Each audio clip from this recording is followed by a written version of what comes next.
start. Yeah, go for it.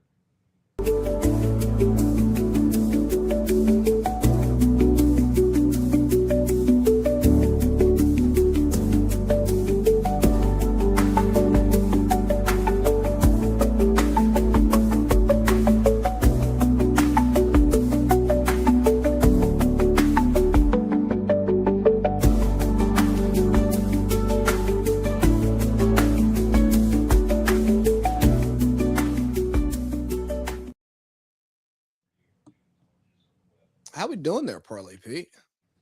We are doing fantastically. How are we doing today? Not too bad. I meant to have some intro music ready for you, but then I fucked up. Oh, dang. I messed up again, too. I figured you were maybe going to give us a little bad and bougie or something like that. No, I was going to give you one better than that. Considering the pre-production speak. No, I was going to give you a better one. How much better? Oh, okay. Yeah, but it's still on theme. Shout out to all my trap niggas. Shout out to my nigga Bo. I see Trap. Hey, it's funny. So when we would see Trap, this is what we would say to him when we would see him. We'd be like, Trap. I remember. Yeah. Man, I know we probably talk about this more than we should on this show, but I think Migos and Future will always hold a more special place in our heart, despite how they're rated as artists, just because we were literally in the places that made their music pop when their music popped. Yes.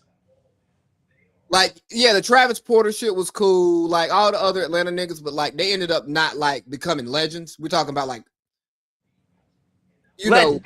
People who can be your favorites of all time, and you're not gonna get laughed out of a room. Yeah, we were there in real time. Yeah, like when you didn't expect the Migos to just make hits yet. You know what I'm saying? They just making club bangers. Yeah. Man, I missed the Migos, man. RP. Migo. Goddamn. How do we end up even talking about the Migos in pre-production? Because it started with the J. Cole aspect, but then I had said we somehow had gotten Drake into it, or I've kind of brought Drake in. Well, I brought him in because of the J. Cole speech and your OVO. It was Joe Budden. Nah. So what is it? Do I have an OVO chain or do I have a good music chain? Which one is it, Lee? Or I'm repping both? Yeah, you watch House of Cards? No. Okay, never mind. Never seen it. I just started watching it last week. Yeah, I'm years late. It's good. I obviously, I've heard a lot about it, but I never no. Okay. Well, there's a lot of TV. I just am not a TV guy, and I know you say you weren't either. But like, again, there's certain shit. Like, again, I've never seen Sopranos, The Wire. There's just a lot of stuff. That's the one good thing about if you're in a relationship, you get put on the TV stuff because women watch way more TV than guys like us. Like we're sports guys. Absolutely. I think I might have told you this because an example of that for me would be a movie, even. The Truman Show. I'd never seen The Truman Show. Couture put me on, watched The Truman Show, blown away. It's crazy. It's kind of one of my favorite movies. It's so. I'm never looking to watch a movie on a weekday. Like I'm not coming home from work and turning on a movie. I might binge a series, but I'm not turning on a movie. But even with your shorty and y'all get off from work and she's like, hey, you want to watch this movie? Yeah, no problem. And you might watch two. Isn't it easier? It's easy though. Yeah. You don't have to cook up something, whether it be just from a we're just tired standpoint or I don't want to. You can order takeout. You can do what you want food wise. You can cook together, whatever. But it's easier, especially, and even let's just say, man, I really want to get my dick sucked tonight. or something. It's just it's easy. It's like an easy listen. It's just easy. Yeah, like when y'all watching that movie together, there's gonna be some type of cuddling thing going on, and if you just get like a little bit of wood, you just start popping it up, and she feels it. Yeah, and depending on how they're laying on you, if their head's like kind of in your lap, they can feel it, but then you're just touching ass. Yeah. Oh yeah. Handful of it. Yeah. It sets itself up very nicely if you're a man and you're heterosexual and you like women. It's very. It's natural. Well, I don't know how else to put it. To be honest with you, it's natural. It's honestly unnatural to be on a couch with a woman watching something and there not being some type of physical contact. It's weird. Some type of physical contact and or right, because what's the point of the movie at that point? I mean, it might be a good movie. Yeah, but then at that point, you've probably seen it before, or it's literally something you didn't see in theaters, and then it's like, well, why did you guys go see it in theaters if you wanted to see it so fucking bad? You can watch it by yourself if it wasn't in theaters. You're watching it with a chick. She's either seeing it because she took another John out, or if it's actually your girl, then why didn't y'all go see it? Hey, what are we gonna now? There's because then it's not about the movie, is what I'm saying.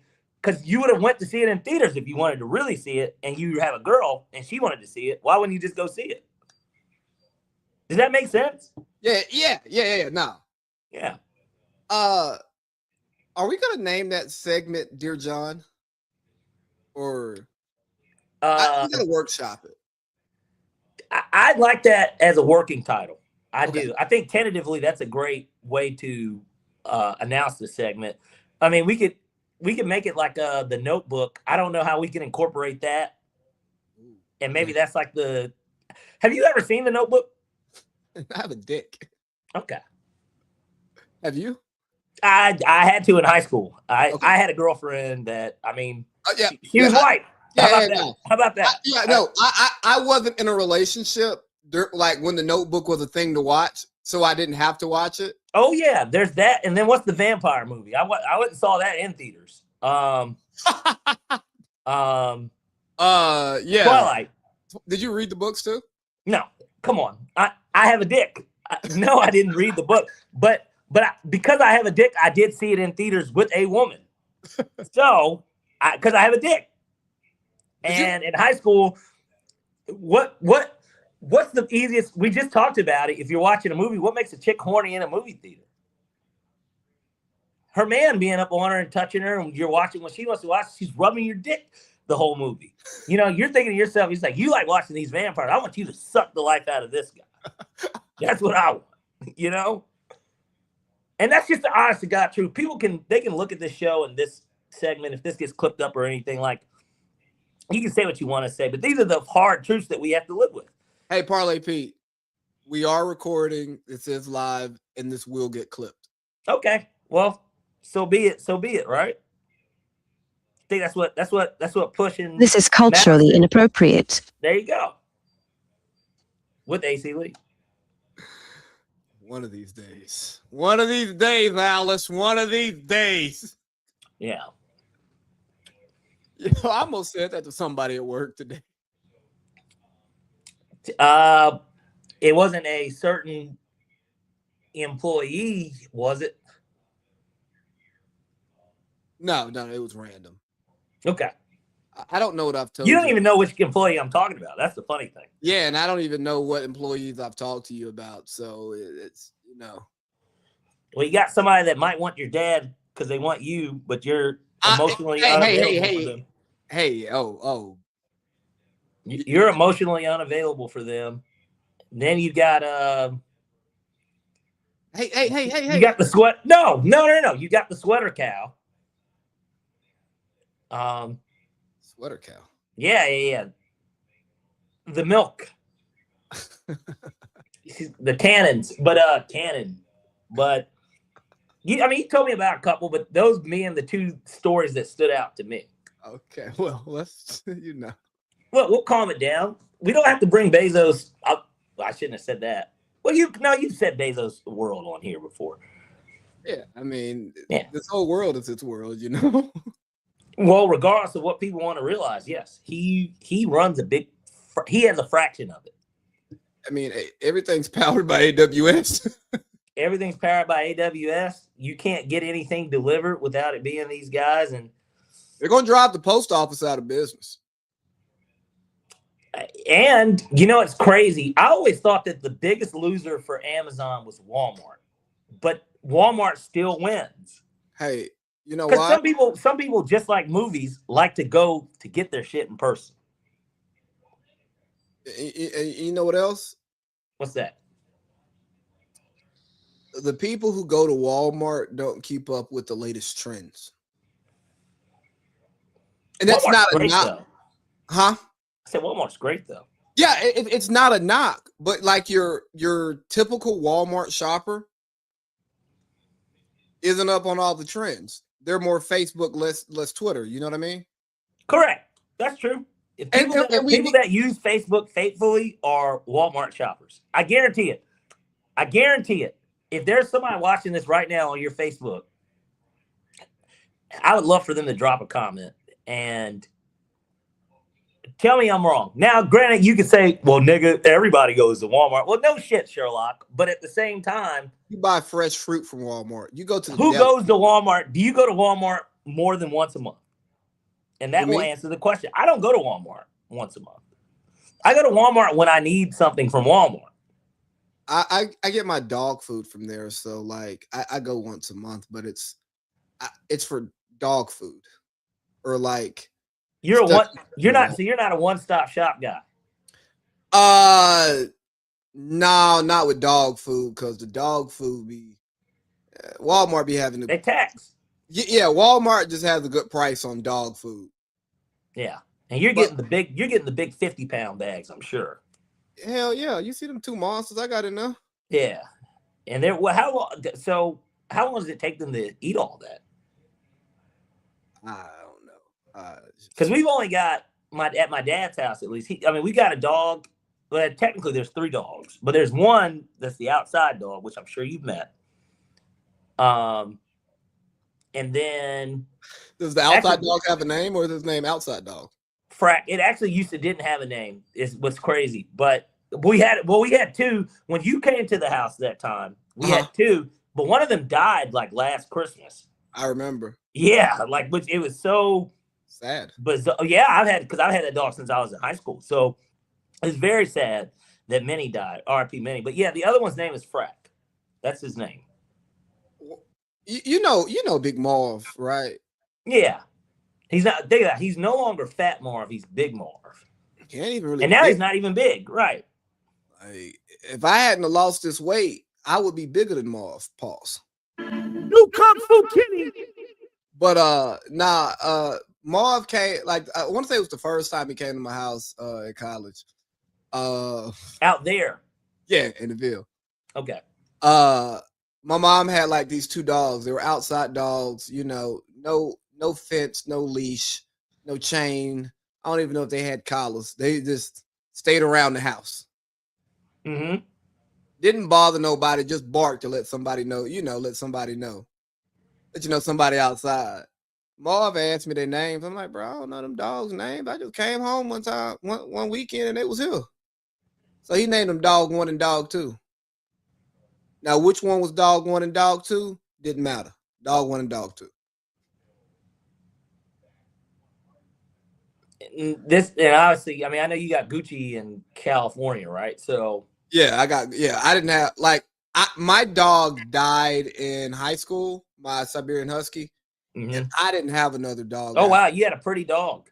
Yeah, I didn't have another dog until I got Gucci.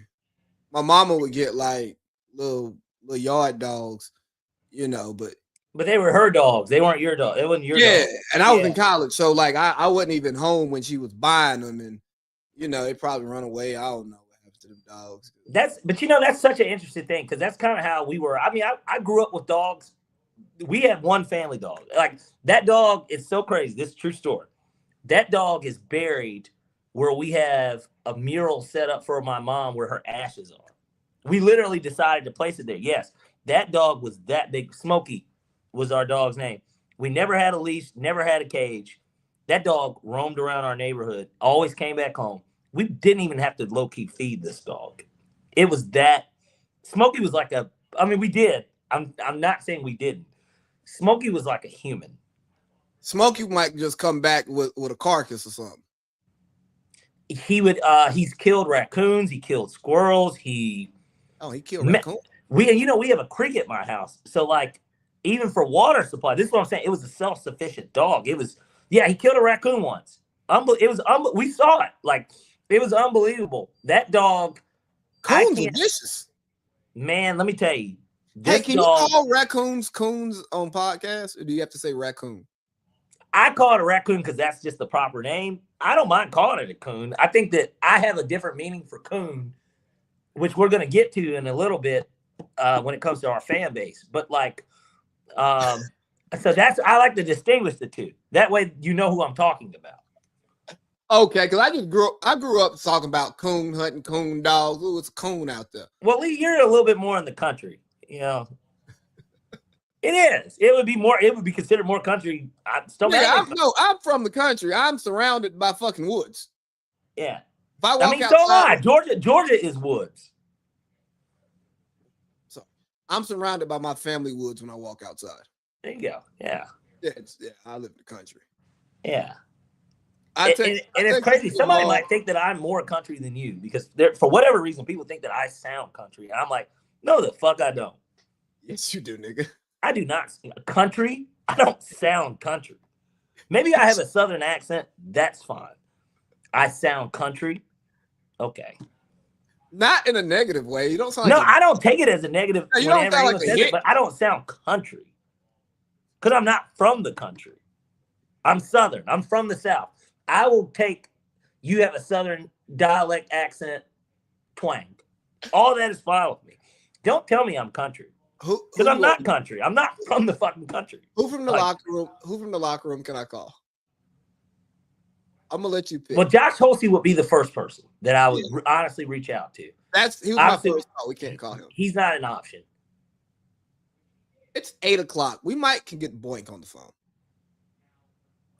Let's hold that for later in the show. We can get him towards the because I was only calling to refute your claim that you're not country. I wasn't calling. I'm not country. I'm not country, but I mean, I guess it's fair to ask one of them. But like, nobody thinks I am not country, Lee. Like that's the point. I'm not country because I'm not. And Boink is honestly perfect because Boink is from the same area that I'm from. So is Boink country? The fuck? I mean, what are we? It's more so your accent. Yeah, but does that accent, what is that attributed to? Because you've heard my dad speak. Do you think he's country? I don't think so. No. I think that he says things like commode. There are things that give away where he's from. But I don't. My family says commode.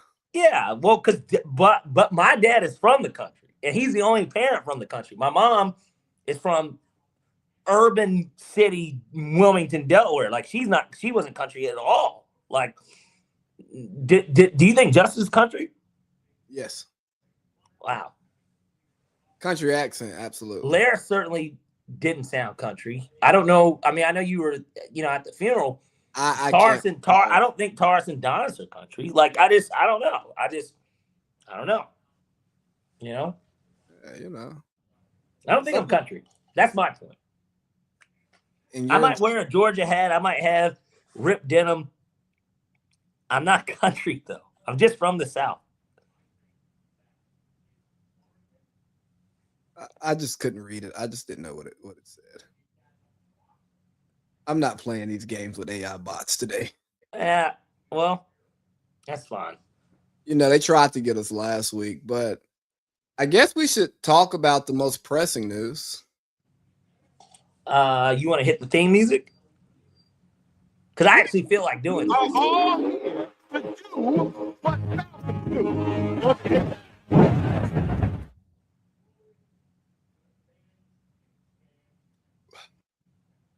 The Falcons have their guy. Falcons hired Kevin Stefanski to be the new head coach. Parlay Pete, at Baked Pie on socials. What are your thoughts? B plus.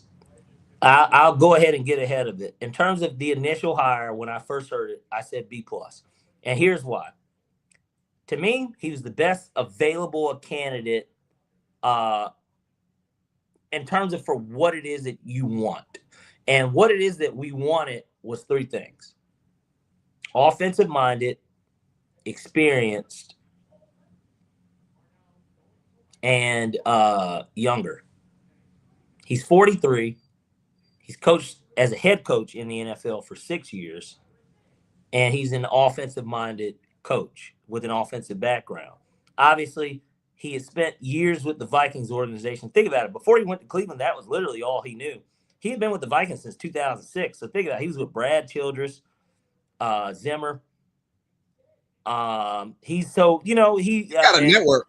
Yeah. That's three different guys that he was able to stay in the building for. 3 different tenures. And each of those coaches honestly had success. Brad Childress, obviously Brett Favre, NFC Championship, like Adrian Peterson's getting drafted.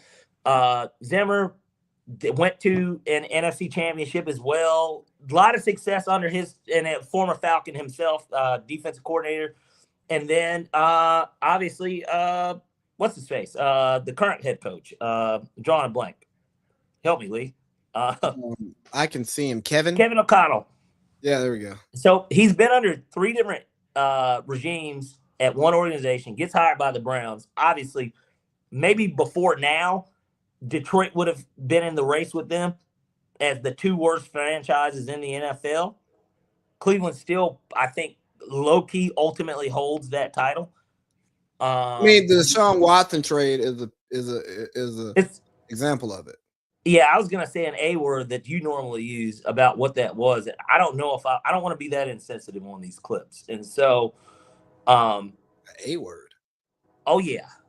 Oh, exactly. That's what that trade was. And wow. I know. I didn't want to say. You're gonna implicate your mans like that on camera? Nobody has the tea leaves. They don't even know what I'm talking about.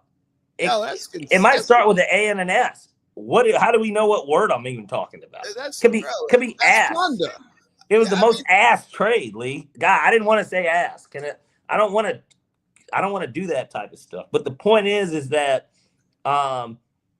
this is a guy that came from that organization.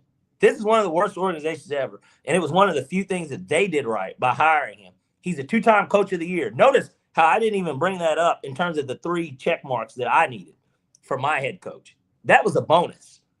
Fuck him winning coach of the year, honestly. I think it's impressive. It's great. Bill Belichick might have 2 coaches of the year, and he's coaching the National Football League for 20-plus years. So it's great that he has those, but that's not even why I like to hire. I like to hire because at the end of the day, he's bringing things that the organization needs. And I know that we're going to get into everything outside of the hire, but from X's and O's standpoint, this guy was the right hire. He was the best available hire. Mike McCarthy would have been the only other person, if we're talking about resumes, that you wanted to bring in. And then I know a lot of people wanted Clint Kubiak because, of course, the night that we hired him, they put up 41 on San Francisco, and they're in the NFC Championship. But what people fail to realize is that we've already hired a hot Seattle coordinator once. It ended badly, started great. Obviously went to the Super Bowl with DQ, and DQ's landed on his feet and has a coaching job again. But no, man, we needed somebody that had experience. This guy's got experience. We needed an offensive-minded coach if you believe in Michael Penix, or even without believing in Michael Penix, you're going to eventually need to replace him too. You need somebody that's going to be able to work with that quarterback because everything else is in place. Brick's not getting a head coaching job anytime soon. Exactly. And in Cleveland, he didn't have these things in place. He had when he first got there, he had Baker Mayfield, who many had looked at and said, I don't know. Basically, that's what Baker was at that point. He was I don't know type of guy. Oh, we saw flashes when Freddie Kitchens was calling plays his rookie year. Yeah. He was I don't know guy. And actually, I went to the game where he went off because the Falcons played them. I was at that game. I paid $120, Lee, to sit on the front row at the 50-yard line in the freezing cold. And again, Baker was I don't know guy, but he gets there. What happens? Baker wins 11 games. They go to the playoffs. People are talking about Baker might need an extension, which everybody knows if you're a quarterback that got drafted by a team, there is no such thing as a Sam Darnold, Geno Smith deal for those guys. Now, they might not get the Supermax, basically, the highest. Like Bryce Young is not going to be the highest paid quarterback if the Panthers go 8-9 again and they decide to keep him. They're not going to pay him $60 million, but he will get 40 over 3 years with 2 of those years guaranteed. They're going to pay him well. He'll get $20 million a year. And, probably 25. And we got King Atlanta supporter 1. I'm just happy changes in Atlanta. We love it. We love it. That's kind of how we feel. There needed to be some change. I love that picture too. Hey, add to the notes that we should talk about MLK as Morehouse niggas. Yeah, absolutely. Absolutely. But yeah, I guess my thing is this. It's just this hire, it shouldn't be as polarizing as it's been. And I know that you'll probably, we're going to hear your thoughts on this shortly just from the X's and O's, and we'll get to kind of the outside noise of it. But I just think that it's the right hire in terms of what's available. There isn't anything better that the Falcons could have done from an X's and O's standpoint. There wasn't a better hire. It checked the most boxes. So I'm happy with the hire. Obviously, I wish that we could have gotten somebody sexier. Yeah, of course I do. But in this hiring cycle, I like this hire. Hey, sexy guys aren't usually single. Exactly. Then right, and then there's that aspect of it. Not for Mike Vrabel, who we had in the building. But and this isn't college football quarterbacks where everybody just wants to transfer every year. They can't be that sexy guy. They can't be the sexy guy that can just pick and choose who they want to fuck. They're not Leonardo DiCaprio, where they can just, I'm getting on the next hot train as soon as it's available. That's just not the way that the NFL works from the coaching standpoint. So, but what were your thoughts? All right, so you went to the grading system. I'm going to give it an S. Just satisfactory, huh? No. Show me on Sundays. And King Supporter 1, honestly, I agree with you on this, and we'll get to that. But I did want to just acknowledge you. So if we ignore you for a minute, please just stay with us. But hey, I do appreciate you chiming in. But yes, absolutely, the general manager does need to be a tough person. It needs to be somebody that commands respect of everybody. And speaking of giving grades an S, hey, man, anybody watching the show, man, hit that S and subscribe to this channel so you can see all the content that we put out, our weekly shows, so on and so forth. But I give it an S. Show me on Sunday, starting in September. I don't care about the head coach and hire. I don't care about the Matt Ryan. I don't care about who the GM's going to be. I don't care about who we draft. I don't care about who we pick up in free agency. Because I've cared about these things year in and year out. And the thoughts and cares and analysis and so on and so forth did not matter because we didn't win on Sunday. And over the last 5 years, going to Falcons games, watching Falcons games, every season we legitimately could have won 10 or 11 games. And we won 7 or 8. And in those seasons of winning 7 or 8, nigga, we could have won like 3. Like, that is really the difference in these games. Like, a swing here, a swing there, a season on season. So that led me to believe, hey, the margins are super slim in the NFL. Even when, like that ass whooping by the Panthers, we both watched that game and said, oh, they didn't really beat us that bad. It was this. All of this makes sense. The score was misleading.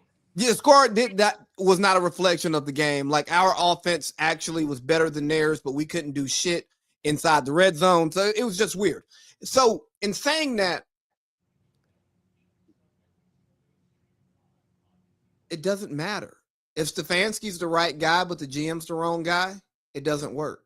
If Stefanski's right, the GM's right, but they can't get quarterback, it doesn't work. If Stefanski and Brick don't mesh, it doesn't work. if we have a rash of injuries, it doesn't work. So instead of getting caught up on predictions as a fan, just show me on Sundays, starting in September, man.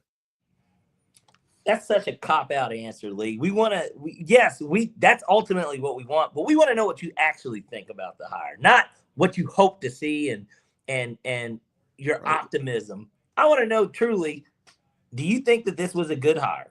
He met the wickets of what I wanted the Falcons to prioritize.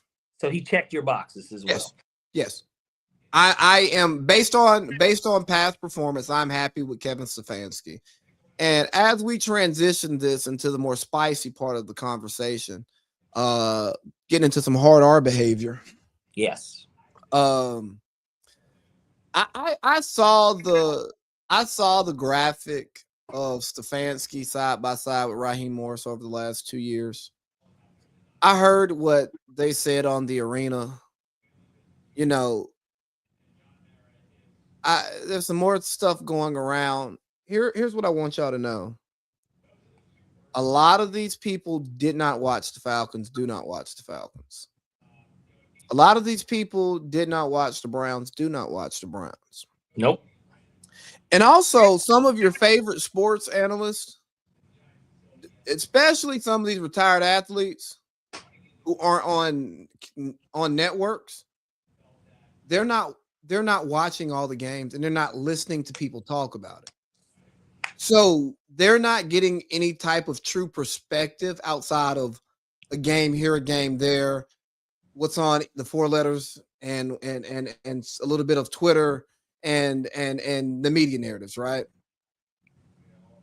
So comparing Raheem's last 2 years to Kevin Stefanski and saying, oh, Raheem Morris won more games than Kevin Stefanski. Why would you fire this guy and hire that guy? Here's why. Raheem had a better roster, a better situation, and a better opportunity to win games. And although he won more games than Stefanski, he won less games than he was expected to. Now, Stefanski was expected to win games because he's Kevin Stefanski, and he went to the playoffs twice in 6 years. But starting this year, twice in 5 years in Cleveland, a place that doesn't go to the playoffs ever, right? He overachieved his contract, his time with the team. And he had legitimate reasons for losing. They traded away their future for Deshaun Watson, who wasn't good and was hurt. And then reports said Kevin Stefanski didn't want him. Kevin Stefanski can be wrong for not wanting Deshaun Watson and not putting Deshaun Watson in the best predicament to win. But if your coach doesn't want a player, you can't mortgage the franchise for that player and then expect a coach to win if it doesn't work. Like, sometimes shit's got to make sense. You know, I was having a conversation with a guy today, and he was telling me that, yeah, we suck for hiring Kevin Stefanski. He sucks. And I'm like, okay, maybe. Let's see. Like, he was like, bro, he sucks. I'm like, no, he coached in Cleveland and made it to the playoffs. You can't, those two things can't exist. You can't. I've never heard anyone say somebody that's won 2 Coach of the Years sucks. Right. So who the fuck was doing it for him? So Myles Garrett was just carrying the whole baggage, huh? In Cleveland this whole time. He carried the baggage the entire time. Because Baker Mayfield played on 3 other teams since he was gone when he won the first one. Then the second one, he had 6 or 7 quarterbacks starting for him, and he went to the playoffs, and he pulled Joe Flacco off the fucking couch. And Joe Flacco's been employed ever since. But somehow, some way, he's the issue. Hey, it's nigga logic is what it is, Lee. Hey, that's what this is. It's nigga logic. It's like some people don't even listen to themselves. Listen to more of this nigga logic, right? Then we start talking because he's a Tampa Bay fan. So he's already got his bias anyways. So, but then he starts saying, we need to fire Todd Bowles, but fire Todd Bowles. He sucks, this and that. I was like, he's won the division every year except for one as the head coach. He has the best record in the division since he's taken over as the head coach. Why are you firing him? Dog, look at what we're doing. I'm like, y'all haven't had a Super Bowl roster since the Super Bowl season. Well, Like, I don't know about that, but go on. Maybe the next year, but nobody expects you to repeat. 2 years after, I mean, they could have beat Detroit that divisional game. With Baker? They could have, they could have won that game. Yes, but again, they weren't that was a good They season. weren't expected to. You're right. The expectation was not that. This year was, if anything, right. Even more reason why you don't fire him, not to cut you off, but he overachieved. Yes, this year was the first year that Tampa underachieved since Todd Bowles has been the coach. And our division, not the records, the actual teams, the players on the field, better than you think if you did not watch the NFC South. The way that Carolina could have upset the team that's in the NFC Championship and already beat them in the regular season, but they were 8-9. We were 8-9, but we beat the Bills. We could have beat the Rams too.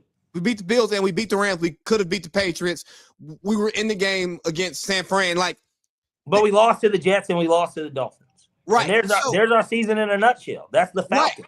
Right. But my point being is, hey, these teams are good. None of them are Super Bowl teams, but the top, the 3, 8, 9 teams all could have easily been 11-win teams, and they would have been talked about differently. The Saints gave people fits. Yes, once Chuck got in there, they were giving people fits. I mean, those games were competitive. You know what I'm saying? Like they were covering these ridiculous 11, 12-point spreads. Yeah, and so I'm going back and forth with this guy, and I said, why are you firing him? He underachieved this year, but Baker was hurt. And this wasn't even a sexy coaching hiring cycle. No. There are only about 2, again, which I think Stefanski was one of them. There's only about 2 or 3 guys that were truly desirable. Everybody else was going to be a retread, which I guess Stefanski is. Well, they all are retreads, right? But 2 and a possible. Because LaFleur was the possible. But until he's available, he's unavailable. Right. And that's how you have to view it anyways. Right. So, and I'm telling this dude, I'm like, why would you change the entire culture of your organization because of one down year? But again, you had the best, you were tied for the best record in your division. So it was a down year, but you practically broke even. You know what I mean? Lee, it's just like anything else. Again, overreactions. We live in an overreacting society, and it's a microwave society. We want things now. And if something's not being done now, everything's always going to be, what have you done for me lately? But we forget. We have quick memories. Everybody has a quick memory. You don't remember anything that's already happened, and you look at, well, what happened today? And that's just the issue of where we're at. When you brought it up earlier with Stefanski winning 4 games in Cleveland, but Ra winning 8 games here. If the NFC South is the worst division in football, and I would argue the AFC North is the best normally, right? So he's going against Burrow, Tomlin's Steelers. Well, and we can even just say it, fuck it, Aaron Rodgers and Lamar Jackson and the Ravens. They're expected to finish last. This is like Kentucky or Vanderbilt finishing 7-6 in the SEC, and then or 6-6 in the SEC, and then in the SEC, and then you look at the ACC, and with Raheem, we are Miami or Florida State, but we're 7-5, we're 8-4, and you're supposed to be the we're Clemson, actually. You got all this talent. There's no other team really in your division that's in your way. Why the fuck are you going 8-4? Why do you have 3 conference losses? What is that all about? It's the same thing. And it's not to just compare it to the crossover, because we're going to get to college football too. But it's not to cross compare. But the point is that you got this top tier division that this guy's been coaching in. He's won 2 coaches of the year. He's won a playoff football game in Cleveland against a division rival on the road. Ben Roethlisberger's last game. He goes in, they beat the shit out of him. They hadn't won a playoff game since 1994.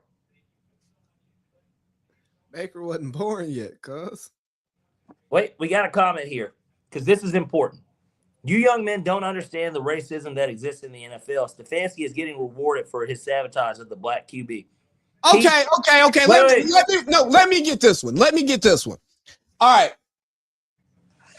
We do understand that racism exists in the NFL, but we're not talking about race in the NFL. And when we talk about the NFL, we already know that racism exists, and that is queued up into our answers. But see, we're not here to make political stances all the time. We're just talking ball the way sports people want to talk sports. So we're not bringing all that extra shit into it directly. You indirectly inject that into your analysis. Okay, that's the first point. Two, he did it wrong by who? Shador, a 5th round pick that the entire league passed over for at least 4 times. You don't owe a 5th round pick shit. And guess what? They had a 3rd round pick at quarterback in front of him. I think Shador should have went before the 5th round. I think Shador should have went over Dylan Gabriel. I think Shador should have been above Dylan Gabriel throughout the entire process once they saw them play, okay? But that's not how it happened. In the business of it, Joe Flacco, the guy who last led them to the playoffs, it's his job. Ken Pickett, a guy who's been in the NFL and played quarterback for multiple seasons, was a backup on a Super Bowl team the year before. And has been on a playoff. And is a former 1st round pick, where those guys normally do get more opportunities just because of that alone. Right. So Ken Pickett is slotted at 2nd. You have to be a lot better than him to beat him. A lot better. But that's the key word. A lot better. Not because he's black. You just have to be. You've got to show something. And I didn't want to cut you off, but and again, I share the same sentiments as you in terms of Shador. I like Shador. I thought he should have went higher, but and I think he's better than Dylan Gabriel. Kevin Stefanski did not. But let me tie it up on the business, right? Because Shador, the 5th round pick, the 4th string quarterback, does not get the opportunity to show how good he is because of where he falls on the depth chart, okay? Because you only get so many reps. The first team got to get their chemistry reps to win games. Your 2nd string quarterback has to get his reps to be able to be a backup and develop the 2nd unit. And then Dylan Gabriel and Shador are now getting developmental reps to learn how to be pros. The guy who got drafted in the 3rd round versus the 5th round gets more reps. So Shador had so many legitimate roadblocks in front of him that delayed his opportunity to show his talent, all legitimate, that using race is weak and it's bullshit, even if it's true, because there are multiple reasons why Shador had to wait. And I'm not saying it's fair. I'm not saying it's right, but that's the business of professional sports.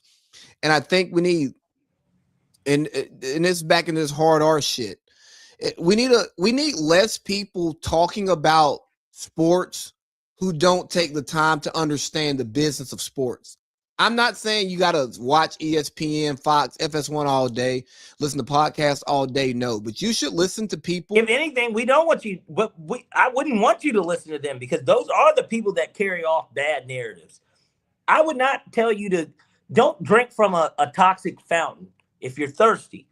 Stephen A. Smith, and this is no shots at Steve. Look, I hope, I never know who's watching. Keith Smith might be Stephen A. on fucking YouTube watching us right now, making this comment. I don't know. But what I do know is that you will get these toxic takes from these people that will put this stuff out because they've got to make money off of it too. It's the business of fucking talking about it. Yep. They will do it too. Max Kellerman's already said it himself. Yes, white man talking about black man. Yes, right? But the thing is, he's already laid it out. And I know that he's not lying. He ain't lying because that's what it looks like anyways. These takes and stuff get put out to get people talking because it does create more conversation. It's content. It's content. But the idea that anyone thinks that Kevin Stefanski getting hired by the Falcons should matter because Shador played for the Browns and is a black quarterback, and his dad just so happened to be a Falcons Ring of Honor member. This is ridiculous. It's fucking ridiculous, bro. Deion Sanders claims the Falcons, and I appreciate Prime. We do. Like, Atlanta loves prime time. They do. His classic jersey at Walters, like as a kid, when I would go to Walters, when we would get Jordan, somebody that went to church with us just so happened to be a manager, so that's how we got the J's. That's a classic jersey. You go to South DeKalb Mall. Bro, I got one of the jerseys that everybody normally owns. They own Deion Sanders. I got a prime jersey in the room. Remember, that's the jersey. Yeah, it was our original picture. And that's the original. Well, and that's it in our original picture for the show. That's what you're wearing. So this Atlanta loves prime. Yes, true. We love prime. But that don't have nothing to fucking do with this goddamn hire. And people need to leave that out of this. This doesn't have anything to do with it. Shador was not done wrong. Whether Stefanski wanted him to be his quarterback or not is honestly irrelevant. It's irrelevant on two different levels. At the end of the day, he fucking started the last 7 games. So he went to him anyways. And that's job-saving time for him. One way or another, right? Yeah. Either that or the writing was already on the wall. He knew he was fired. And he's like, well, I'm going to just give the fans and the fucking owner, whoever wanted to draft him, I'm going to give them what they want so they can see. Okay, so be it. But then there's 2. At the end of the day, man, Prime don't run shit here. He didn't want Deion Sanders played here for 5 goddamn years, dog. I don't give a fuck how much Prime love Atlanta. We love Prime, but like he played for the Braves too, right? Like I mean, he's a generational athlete. But like at the same time, Deion Sanders don't run shit here. That nigga don't run shit here. No, Matt Ryan does actually. And I feel like it's almost deeper rooted. Now, this is me playing into it. I almost feel like it's deeper rooted into where people are really criticizing this more because it goes back to the hate for Matt Ryan that people have had. He's a polarizing figure here, just as the Kevin Stefanski hire is. It's just as polarizing. People either loved Matt Ryan or hated Matt Ryan. Matt Ryan got the blame whenever we lost, and then when we won, it was about, man, well, Julio, Devontae, fucking Dan Quinn was going to get credit before Matt Ryan.Tt Ryan won MVP and don't get no goddamn credit. Man, from certain people, bro. Fuck his MVP season. Yeah, we can. No, hold on. No, seriously, throw the MVP season in the trash, and he still is that dude. His nickname, and you know, I'm not a Matt Ryan truther like I know. You are. But you would call me a sympathizer. But he earned his nickname Matty Ice because he ice in his veins. Yeah. Do you remember? He wasn't Ice Trey. No, you remember like in college when, we're down 2, fourth quarter, 3 minutes left. We got the ball back. It's like, oh shit, we might get a touchdown. Man. Niggas, we might score too fast. Like, you remember the Baltimore game? The Baltimore game and the Chicago game. Those are 2 games I specifically remember. Nigga, the Baltimore game, I was and that was the Thursday night football game. Yeah. So ROTC was working the concession stand that day. Really? For fundraiser. Yes. They were making y'all niggas work for free? No. We made money for the unit, and if you worked at the beer stand, you got tips. So that was pocket money. But I'm saying y'all work for free outside. I mean, yes, you're getting donations, but I'm saying the Navy did not. I'm sorry, the ROTC did not pay you guys. No, we did not get paid, but the company paid our ROTC a lot of money, so we could go to get that free labor. Yeah, so we could go, so people could go to balls like you. You know, you came to our ball and shit. Hey man, look, I got invited. I didn't invite myself. Bunch of horse shit, if you ask me. Apparently, I took the hottie of the unit too. I didn't even know she was the hottest chick. She was attractive, but we don't talk about her on this broadcast. I'm just saying. She might listen. Really? Yeah. What was her name? I'm not gonna say that out loud here. We'll do it off air. Shout out to you though. I'm sure she'll remember if she watches. But no, so I leave my post to walk out and watch that last drive, and it was just beautiful. So I say all of that to say that Matt Ryan yeah, we did blow leads a lot at the end of his career, but that's not who he always was. And the hate for Matt Ryan, and now remember, I'm gonna sound like a sellout. And if you know me, if you listen to what we talk about on here, you know I'm not. Tell your truth, brother. But this is some of the this is the black racist shit that black people don't admit that The bothers. reverse racism. Yeah, like, hey, dog, if you are that type of person, cool, own it. And at the same time, if you're gonna be a racist that's just not in power, don't be mad when racist people in power treat you like they're racist. Because come to me with some goddamn facts about the situation. Let's start there. Where the fuck are your facts at? Bring some fucking facts to the table. The fact of the matter is that Matt Ryan is top 10 statistically in every quarterbacking metric, and this guy didn't play but for 14 years, which Brady Breeze, these niggas that are ahead of him, they all played more years. Phillip Rivers played longer than Matt Ryan. Ben Roethlisberger, everybody that is ahead of him played longer than him. Matt Ryan was on the trajectory. That's why every time the Falcons, they're like, Matt Ryan threw for 30,000 yards. He's the fastest to do this in NFL history. Matt Ryan's trajectory was to go there. He fell off faster. He did. But at the end of the day, I just think that the Matt Ryan hate has to stop. We got to stop this, man. I've seen these theories. And look, they're a minority. They're a very small minority within the Falcons fan base. But you see this stuff, these theories of people like, man, let's hire Michael Vick to be the coach. Michael Vick is the fucking coach at Hampton. Norfolk State. Norfolk, I'm sorry. Yeah, Norfolk. Southern, one of them. Something. No, it's Norfolk State. I was going to say Delaware State, but that's Deshaun Jackson. But the point is, he's the head coach there, and people really, really think that. Or hire Prime, who's been at Colorado and hadn't won nothing. Yeah, let's bring Prime in to be the head coach of the Falcons. That'll fucking do this. And then people start talking about, well, the business and sports aspect of it, that would sell tickets. No, the fuck it wouldn't. Who the fuck do you think buys Falcons tickets, nigga? Anybody that actually owns Falcons tickets knows that the same people that spew this nonsense can't afford the shit. Yes, Young Thug or DC Young Fly, yeah, I'm sure he could buy some season tickets if he wanted to. They invite that nigga to the game for free anyways. Them niggas go to the game for free. They are not normal people.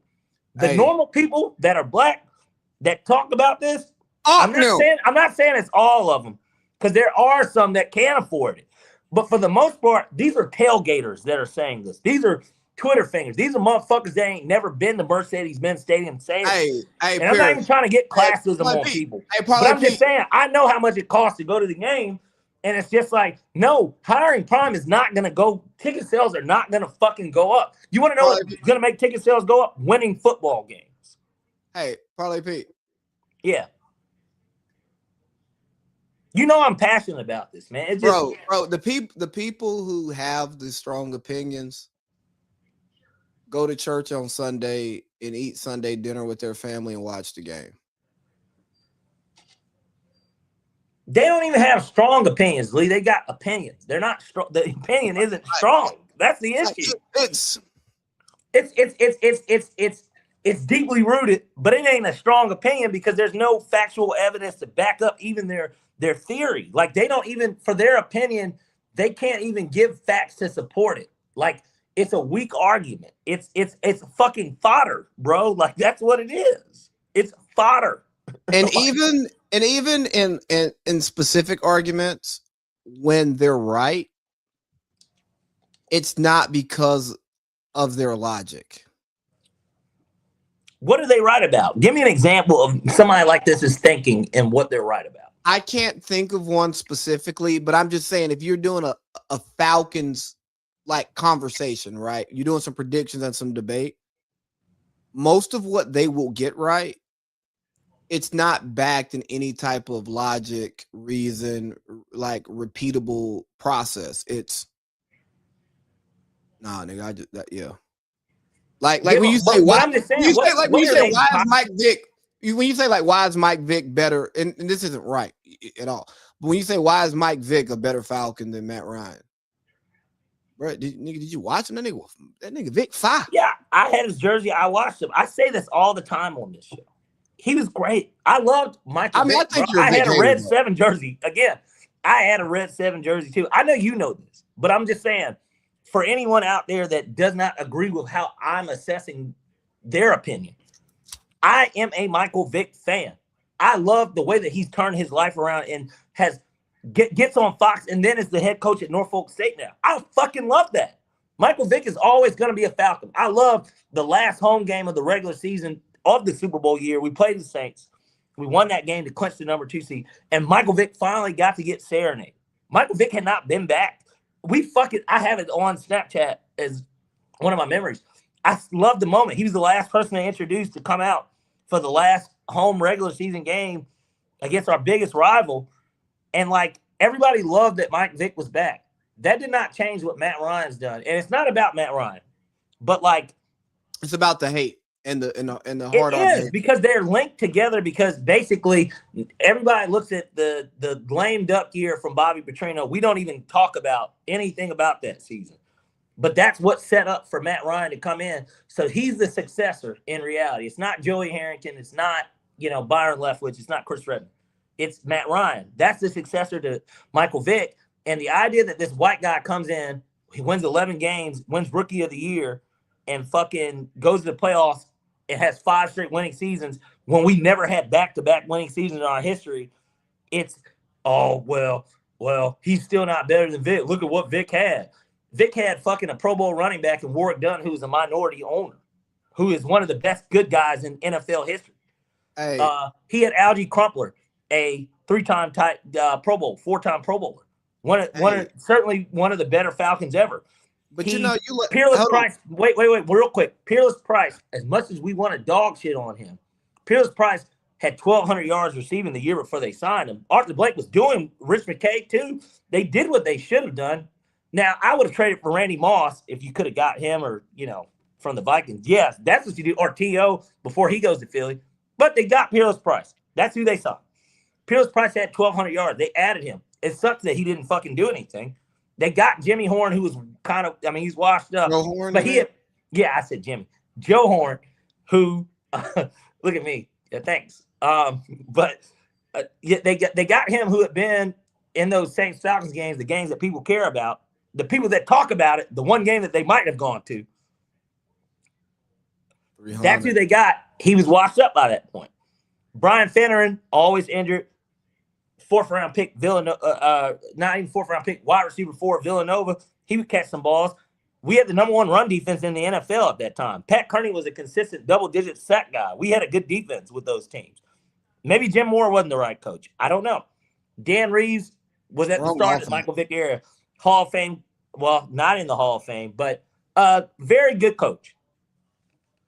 Very good. Most accomplished coach in Falcons history at the end of the day. What, you been to 4 Super Bowls? Yeah. Yeah, like Dan, and people forget it wasn't just with Denver. Dan was the Giants coach too. Dan can coach.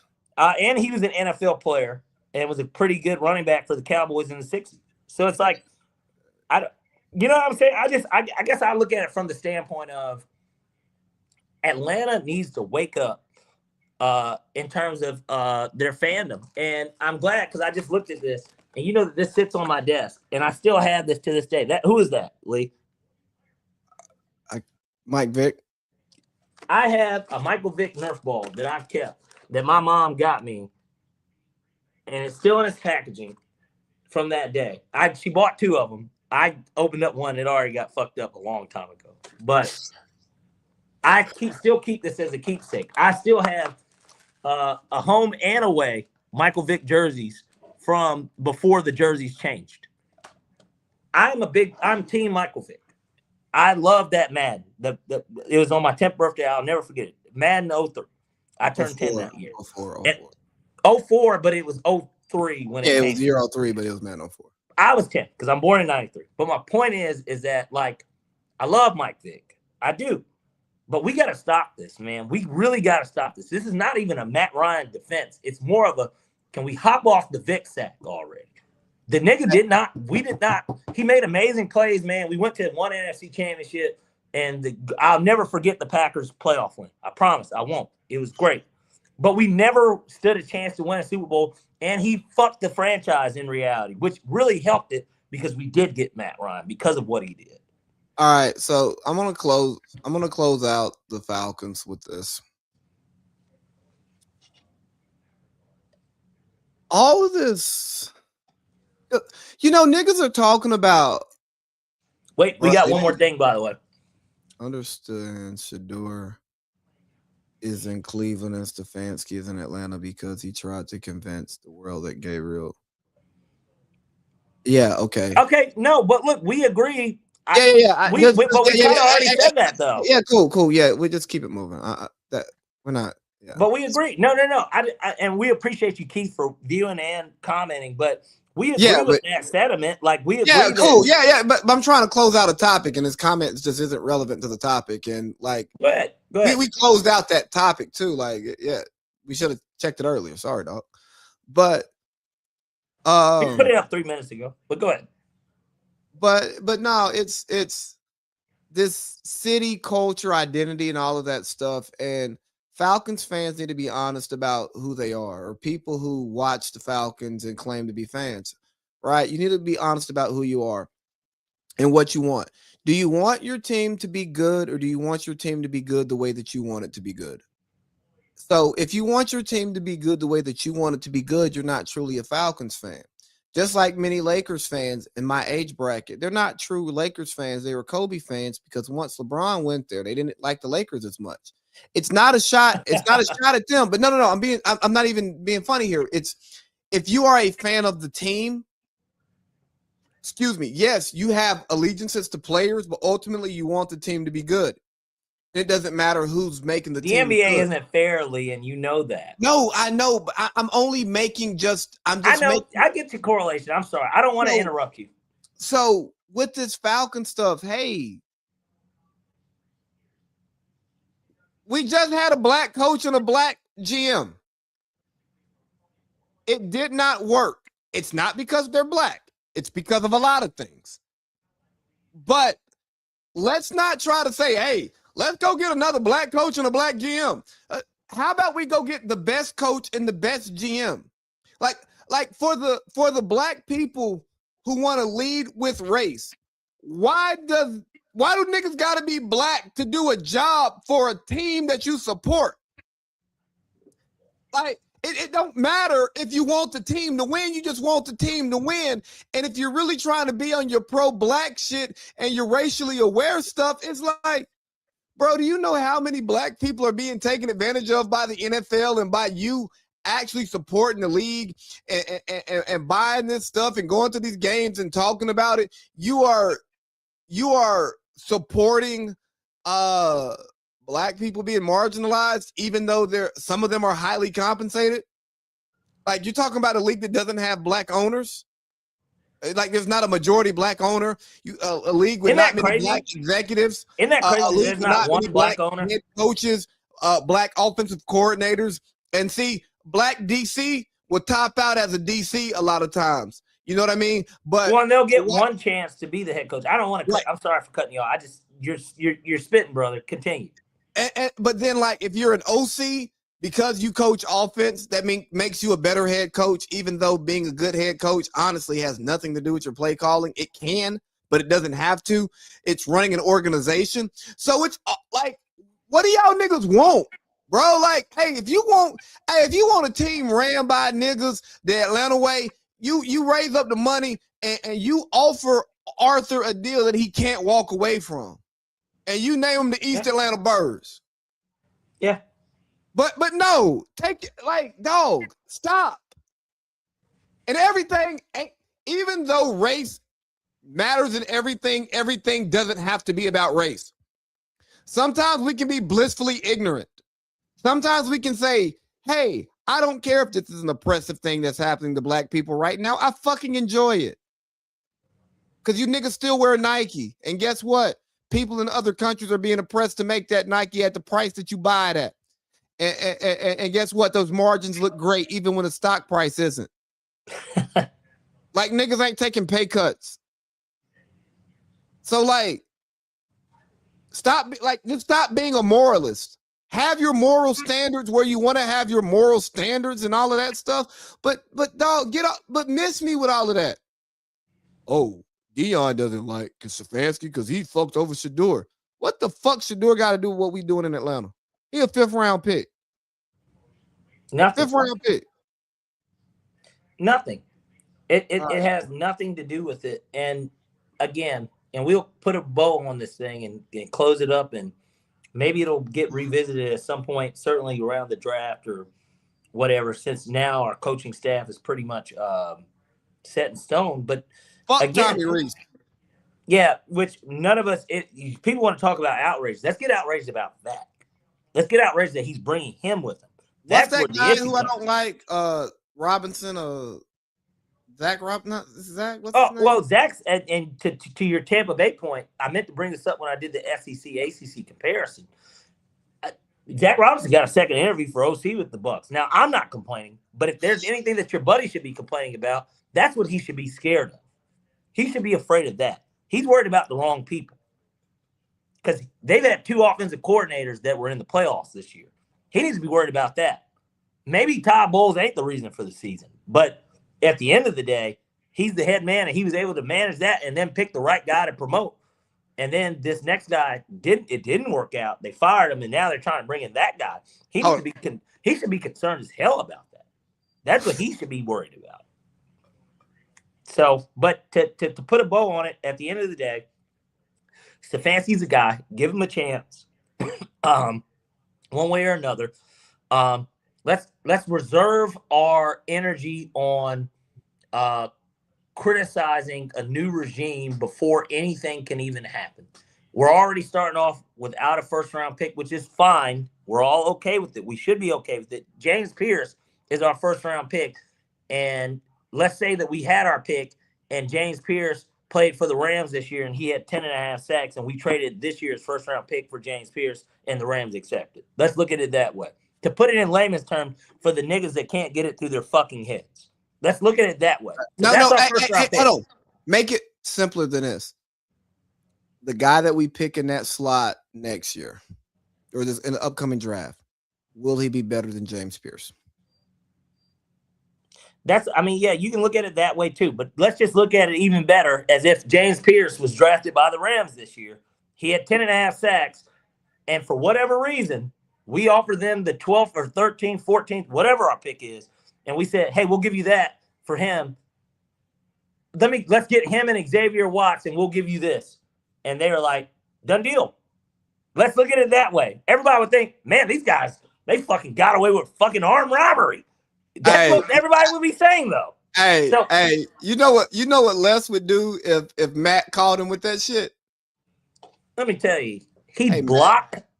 Hey, Matt. No, he blocked Matt's number, nigga. No, you know, I would tell him, hey, Matt, suck the skinniest part of my dick. Lee, I'll do you one better. He does that. He picks his ass up and he farts into the phone and hangs up. Hey, no. Like, Matt, I'll let you fuck my wife before I make that deal. Get the fuck off my phone. Yeah, and then you hear, dude, it clicks. That's what happens. That's what happens. But wow. But hold on, let's stay here for a quick second because I think that's an important thing to talk about. Is again the media. We've been almost an hour. Well, I know that we started off talking. We've gone almost an hour, Falcons. I know, but this isn't even the Falcons. The media, the business of the media, the money behind talking. You know, you used to get paid to talk, and then eventually you tied the talk to the pay instead of the pay to the talk. Mm-hmm. The media will start just saying stupid shit just to create a narrative. Hold on, I lost my train of thought. What were we talking about? We're talking about we were putting a bow on the Falcons. Yeah, but there was we started spinning out. Fuck. No, that's what we were on the Falcons. Yes, but what? We're talking about the NFL. NFL. Fuck. But what? When I was talking about the media, what was I saying before that? We didn't get to it. That's what we were waiting on. Yeah. But I'm saying before that. Like, what was? We didn't get to it. That's what I'm saying. I was putting a ribbon on the Falcons, and he said, "Well, let's stay right here." And Yeah, but when I said let's stay right here, what were we talking about? There was like a topic within the Falcons. I'm trying to like replay what we were saying because there wasn't media. It wasn't about media. I know. Like it was the specific thing that we were talking about. And I was going to tie it to the media create narratives and how they make money off of these different narratives that aren't reflective of what's actually going on, but then they become reflective of what's going on. Like I was going to tie it in. I fucked it up. I'm sorry. That you will probably bring it in all together one piece once we get to that, but we might as well go ahead and transition into the championship weekend that we got coming. I guess. Well, you want to recap last weekend? How do you want to do it? You want to talk about the games last week first before we get into the championship week? Sure, we can do just a really quick summary on those games, but obviously Bills Broncos was first. Broncos won, which anyone that tailed my Broncos money line hit. We lost on the under. Broncos won a close one. Very costly for them though, because Bo Nix breaks his ankle. But all in all, pretty good game. Very on par with what the playoffs have been this entire time. And I think that when you look at that game, Josh Allen has 5 turnovers. Crucial, naturally, in a 3-point game. I mean, it's a game of margins, win to overtime. Josh Allen cries at the podium, says it's his fault, which oh shit. Sure, but it kind of isn't because they're not there without him. I mean, there's a lot of different players. Ball over. Yeah, it's crazy. And of course, the Bills fire Sean McDermott, something I've kind of been saying that maybe should have happened last year. But hold on, you're going too fast. If you're going to talk about we can state of the game, but no, that's a part of the game. That's the reason why. Let's talk about the best football player in the world. Let's talk about the best quarterback in the world. Let's talk about the quarterback who has deep playoff experience against quarterbacks who didn't. Let's talk about the GWH. You know what I mean? Let's talk about the MVP last year. Let's talk about how Lamar got Harbaugh fired. You know what I mean? Let's talk about all of these different narratives around this fucking quarterback who got put out in the second round by Bo fucking Nix and had 5 turnovers. He lost the fucking game. And then we still got Rex Ryan coming on TV defending him. We still got Greeny coming on TV defending him.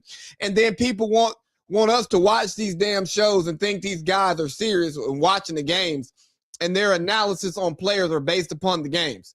Either your analysis is fucked, or the way that you used to analyze the game and you actually used to give players too much credit for wins and losses was wrong. You either lying then or you're lying now. Well, what's wrong with Greeny, Lee? Is it because he, a lot of people don't even talk about Greeny. He somehow is still there. And Martin Luther King Day was obviously this past Monday. Shout out to MLK. I'm sure we'll end the show talking a little bit more about him. But is that Mike Greenberg? Yeah. How about Mike Greenberg still working at ESPN? Yeah. Okay. There's a clip, obviously of him saying Martin Luther King Day. And this guy. Well, you said Mike Greenberg, correct? Yes. Yeah. So he there's certain Freudian slips that aren't supposed to happen. Tony and King are not close. And we talked about raccoons earlier today. Yeah, but to make that Freudian slip, that means you have called him. You use that. Yes. That's all that means. It doesn't mean that you really meant to say it. It just means that it's in your verbiage. And I will also tell you that does not make him racist. It doesn't. But I'm just saying. And I really wish if that happened today, that nigga would not have a job. No. And he wouldn't. It depends. Today, he wouldn't work at ESPN. Maybe he'd be at Fox, but he wouldn't work at ESPN. He's Mike Greenberg. Is Green even that good to you? And we're not going to get into a whole topic on him, but I'm just curious. Not to me, but the way he's just a vet. But the way that people in the industry talk about him, they say he's amazing. Like he gets credit for teasers, the Greeny tease. That's crazy. New Kung Fu Kenny. Yeah, that's you're wild, man. You're wild. Hey, would a Greeny tease be a Greenberg? Let me tell you, Lee, you just did the Sam Raimi Spider-Man joke, and nobody laughed. Do you know what that joke is? I just know it wasn't a good one. Well, you've seen Spider-Man 2 with Doc Ock, right? Who knows? Maybe. You have. And he says, before we get started, was there anyone that lost a large stack of $20 bills in a rubber band? And then he says, well, we found the rubber band. And it's just like, that's a good one, Doc Ock.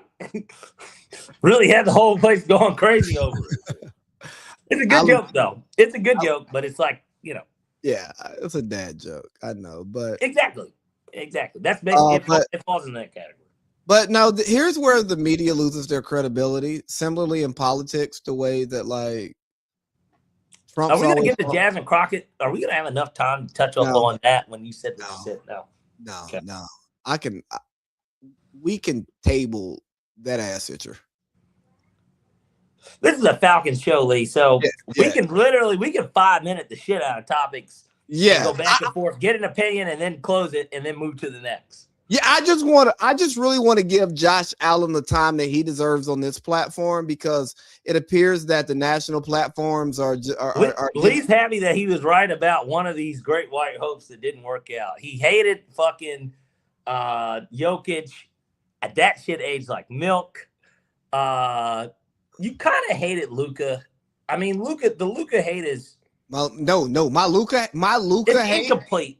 It's incomplete. It's incomplete. Because he's like proved it, but then also like, well, hold on, man, look at this. My thing on Luka was, how are y'all saying Luka is this, that, and the third, and James Harden isn't, when their games are the most similar? And Luka, although he led his team to the finals and James Harden didn't, Luka has not surpassed anything that James Harden has done. And if we're being honest, if James Harden played against a team that Luka played against to go to the finals with his team, he would have won that game. He would have won that series. Do you think that – so, well, all right, well, time out. So, is your belief that if James Harden in – what year did the Warriors – 2020 – no, what year was that? The Warriors went 73-9. Oh, no. That's 2016. 2016. Damn. Yeah, it was. You're right. Kobe's last game. I'm talking about the 2018. I'm talking about 2018. But I'm saying if Harden that went to the West Finals against that Warriors team, if he was on the Luka team that Dallas won the West, would he have won the finals against the Celtics that year? If that was you just swap those two in history? No, I doubt it. So this is what I'm saying. Do you think it's a white bias? No. You were right on my Jokic and all of this stuff. I never understood why you hated Jokic like that. I didn't. It was crazy to me. I think Jokic is the best center ever. No. My opinion. Yeah, I didn't hate Jokic. It's really nuanced, and okay. I don't want to get into that today. We can actually unpack that one day. Like we can play. We'll have plenty of time to discuss. After Super Bowl. But the Luka thing was, my thing about Luka was, he's white, less athletic James Harden. And that's the category he needs to be put into.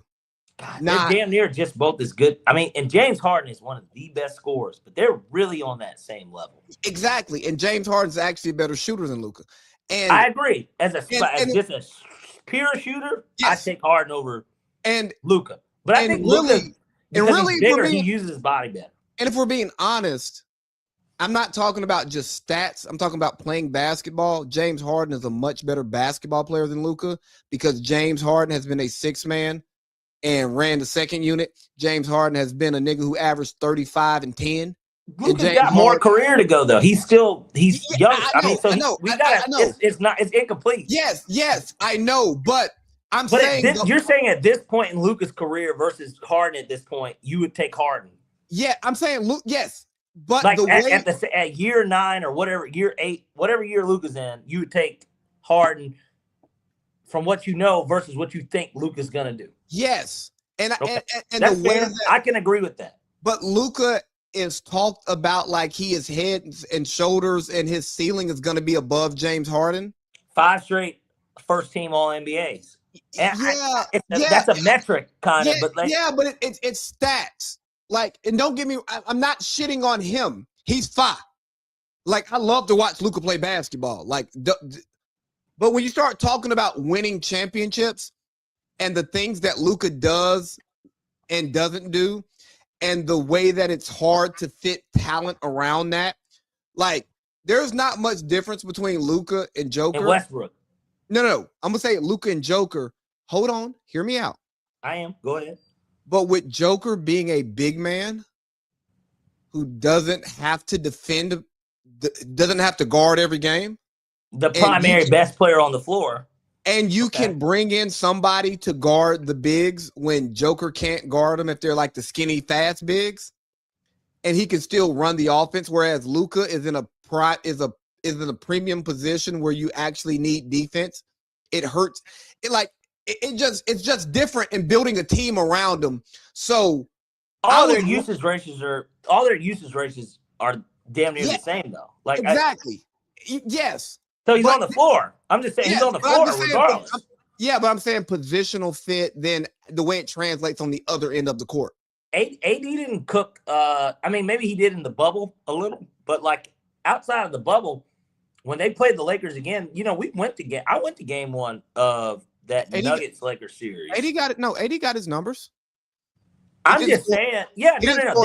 That's the knock on Jokic for GOAT center is defensively. At best, he's average. Hold on, but he also is somebody that led the NBA in steals. Yeah, no, but hold on, you're about as a center. I know, but you're about to go into something that we're not talking about Jokic. I was only contextualizing my Luka hate is that Harden. I got it was just that, hey, y'all are bigging this guy up over somebody who's accomplished more in this league playing a similar style and is actually a better basketball player because James Harden can play off the ball and he can be a pass-first point guard and only score 20 points a game, and you still win. And Luka has not shown the ability to do that. And so just don't elevate Luka and then push Harden down. And at the time I made the take, they had the same numbers. Okay, that's fair. I mean, I can agree with you. Like, honestly, this is a good take, Lee, but this is why we do this show, right? Like, we're not going to agree on everything as we shouldn't, but more importantly, that's exactly why we created the show, because I think that we can challenge each other in this mode when it comes to this stuff. But I can agree with that take. I think that is a very good take in terms of that, because I'm not Harden ain't my favorite player. I know he's not your favorite player, but like, he's one of my favorites though. He is, again, I think you said this on the phone to me once. He has changed basketball more than Steph Curry to a degree. And a lot of people wouldn't agree with that because they think that Steph Curry is who revolutionized the idea of being a good three-point shooter and it being, because it's such a high percentage shot, but being so good at it, if you do it so many times, that analytically it makes sense. When James Harden's just as good, and if anything, he can pump. If he gets you, he's not going to get fouled cross, and then even still do a midi, and it's good too. Or go to the hole, he can dunk on you. Like, Steph's not doing. James Harden. Steph Curry's offensive bag is not as great as James Harden's. James Harden. And we know this. James Harden is a more capable. And he's bigger. Is a more capable offensive player than Steph. But Steph is just a better basket. He's just better. He's just a better shooter. He's a better three-point. But the point about James Harden, that's not even saying he's a better shooter. He's a better three-point shooter. And the part about the game being more like James Harden is, Steph does a lot of stuff off ball. I watch youth basketball and I see a lot of bad threes. A lot of them don't come from off ball movement. It's all on ball ISO, and that's James Harden. He's a dog. Trey Young. He's in that James. That people try to compare him to Steph Curry. He's more James Harden than Steph Curry. Oof, I don't know about that take, but what do you mean? He has the ball in his hand. He's dictating the offense. He's drawn. But how often did Steph not have? I think what era? He never averaged 10 assists. Look, Draymond has the ball in his hand. I get what you're trying to say, but that's what I'm saying. Trey is more James Harden. So do you think that Draymond Green before and this is way outside, do you think that before Jokic became Jokic, because Draymond was, yes, they had Bogut, but Draymond's a point guard. was Draymond a point power forward center Yes. before Jokic? Is that what you're trying to tell me? I was not, even though he's 6'6". I wasn't thinking about Draymond when I was talking, but who has the ball in their hands on the Warriors? No, but I was saying it's a lot of ball movement, but I'm just saying he's still the point guard. I would tell you that Draymond, Draymond's a point forward. Draymond, he plays point forward like a 80s or 90s point guard, in the sense that he's making everything happen, and you have to watch the games to see it because his numbers aren't going to always show it. Yeah. But he's getting the hockey assist. He's setting that good screen that sets up the basket. He's making that extra pass. You know, Draymond does a lot of stuff that if you don't watch basketball, and honestly, if you haven't played basketball or really been taught to understand basketball by people who have played at a high level, or been around high basketball. Or yes. Yeah, like you won't understand how good Draymond Green is at basketball. Which is why the Kenyon Martin thing, to me, when he named, I guess, every forward he said was better. Well, that was internet. Troll. Yeah, it's internet. That was internet fodder, and the thing was, Kenyon Martin, as somebody who watches Gil's show, is always complimentary of Draymond. The only thing he's ever said is he picks and chooses his fights. And Kenyon Martin was a nigga who fought in the NBA and is like, hey, dog. It was good. And as a former, he was the number 1 overall pick, no? Yeah, and he made an All-Star in 2004. Yeah, I mean, he was good on a championship, on a East championship, a team that went to the finals 2 times in a row. He was the second best player on the team. And he led the team in points. In points. Yeah. So, exactly. So he's the number 1 scoring option on the team that went to the finals 2 years in a row. So, is Kenyon Martin better than Draymond Green at basketball? Yes. Does he have a better career? No. But that's a different conversation. Let's get back to these playoff shit. Yeah, Josh Allen deserves to get taken to the cleaners for underperforming. You brought up the head coach and firing. You said that it was common if they didn't get to the Super Bowl, didn't win the Super Bowl this year. You were okay with them firing him after last year, if I remember correctly. That's correct. I said keep him because I like what Pittsburgh and Baltimore does. I like continuity, but I understand why he got fired. I totally get it, and hopefully they can find a good offensive mind. And maybe bring back Dayball. I'm not mad at them trying to bring back Dayball. Yeah, but, Joe Brady was getting all those head coaching interviews. That's like 2 years, 3 years. I mean, he was a hot candidate after the LSU shit, but, he gets a lot of stuff. He's in the building. I would not keep continuity in a situation like that. No, I wouldn't either. Once I scorch the earth, I'm scorching the earth. But that's why I kind of wouldn't bring Dayball back. It makes sense in a sense, but, it's also kind of it's just more of the same. And that's why the Raheem hire for us, not to bring it back to that, it's just kind of we're bringing back more of the same. Get rid of that. And I know people can be like, well, what about Matt Ryan? He's part of that Super Bowl too. He's never been an exec, and he was the quarterback of the team. This has nothing to do with that. But I get it. Get the stench out of the building. If I'm Buffalo, to me, I want a proven winner. They should be just like how I feel like we should have been, which in the case that we were in, did we get a proven winner? No, because Stefanski's never won anything. But if the Steelers don't end up hiring McCarthy, I think that's who they should go after. I would go after an established coach this one and make sure that his staff aligns with what you want his staff to look like more than anything. Who is not only going to get the most out of Josh Allen, but who's going to get the most out of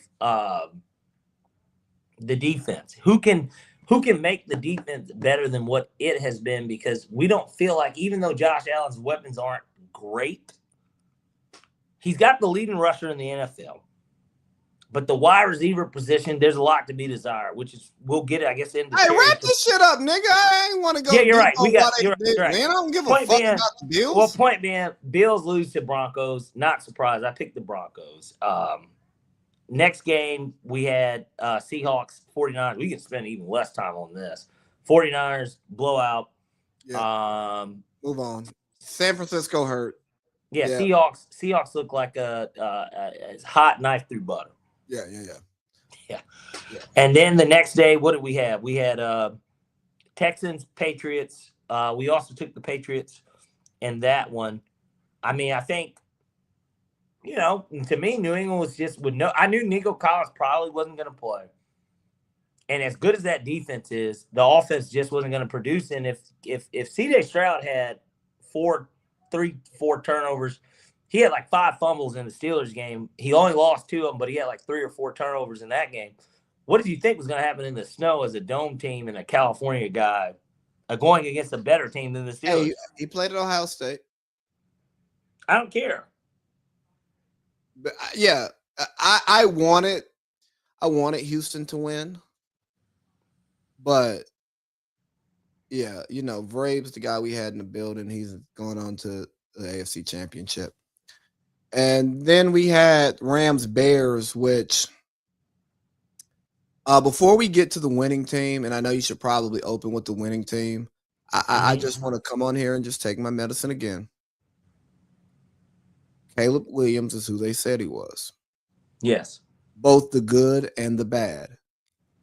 The good outweighs the bad. But like the stuff that the great, the amazing, the number 1 overall pick stuff that we see that he does from time to time. Yes. It's why he was talked about the way that he was. Like that touchdown to Cole Kmet in the 4th quarter. Stuff legends. Like 4th down, should have been a sack, should have been incomplete, should have been not a touchdown. A crazy throw that he makes. His ability. Golly, I'm about to pull a Collinsworth. Come on, suck him off. But no, you know how sometimes Mahomes and even the guy across from him that day, Stafford, prime Aaron Rodgers, sometimes they just do stuff and it might be an incomplete pass. Or it might just be a 2-yard gain, but like they just make a throw and you're like, how the fuck did you do that? Yeah. I saw that in the clutch. I saw the stuff that I don't like from Caleb Williams, escaping the pocket and getting off schedule more than I'd like. And I saw it work in the clutch. It's top-tier quarterbacking, Lee. Yeah, I can dislike the approach because I prefer Aaron Rodgers style. Yeah. But the results, the proof's in the pudding. And I've heard NFL players talk about him. And once I hear the players who've played against him give the praise when they don't have to give the praise, like when they're not talking about Caleb Williams or talking about NFL quarterbacks and they decide to put him in the conversation, you go, okay. Fuck what the media is saying. Yeah, he's a guy. I'm sold. Even if I don't like what I see, the people who are saying they like what they see like it more. And I'm not saying I don't like what I see. I don't watch enough Chicago games week in and week out. But no, Caleb Williams is him. And shout out to Matthew Stafford, man. I hope he wins this MVP in the Super Bowl because he's a Georgia guy. And if this makes Matthew Stafford to be remembered highly in his generation, he deserves it because it sucks to be Carson Palmer. It does. You're not talked about often, and anyone, if you weren't somebody that saw it, you wouldn't realize that, man, Carson Palmer's not a Hall of Famer, but boy, he could play. He gave hope to the 2 franchises where he had the most success. The Bengals, I always was a team that I liked, even as a Falcons fan. It was a team I silently rooted for because black coach. I like Chad Johnson, TJ Houshmandzadeh. They had Rudy Johnson was one of the running backs. They had Corey Dillon was gone by then, but like Cedric Benson, RIP. RIP. Cedric Benson's he's a second cousin of mine. But like yeah, I did know that. Yeah. It's so crazy too, because like Martha Benson, like he's Texas, he's Waco.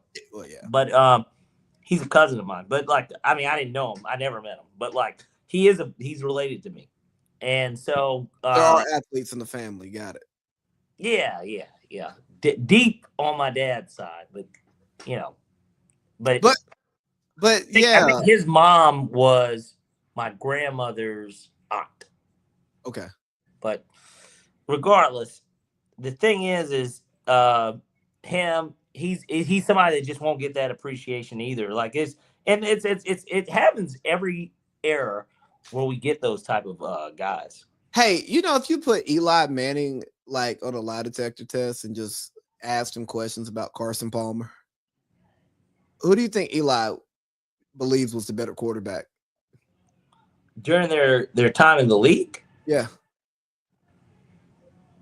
I mean, he's gonna say himself. No. I say lie detector test, like what he believes, not what he says. Oh, I think he believes he's better than him because he's got Super Bowls. I don't think he believes that. I think he does. I think he might not be a good example of it though. No, I'm just talking about just talent. Like you say, like this, that, and I'm willing to bet Eli Manning would say that Carson Palmer has more favorable characteristics as a quarterback than him on a lie detector. And I say that to say I want Matt Stafford to get this MVP because that cements you. He didn't get Super Bowl MVP in his Super Bowl. If he gets another Super Bowl, he has 2. That means with an MVP award. With the MVP, so he has more Super Bowls than Drew Brees, and he has an MVP. And now you just look at him differently. Yes. Like people will say, like some people like Colin Cowherd will say he was better than Aaron. Number 1. He was never better than Aaron. He just got fucked by Detroit. Which could be true, but getting fucked by Detroit? But I mean, he also went to the playoffs in Detroit.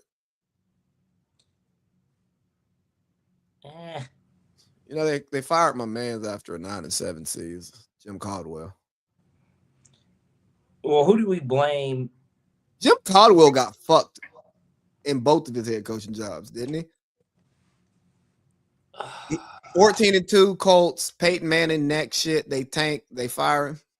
Did he get fucked? I mean, he got set up in a position to where he was necessarily, it wasn't necessarily, I have to win today, but just more so of I've got to win.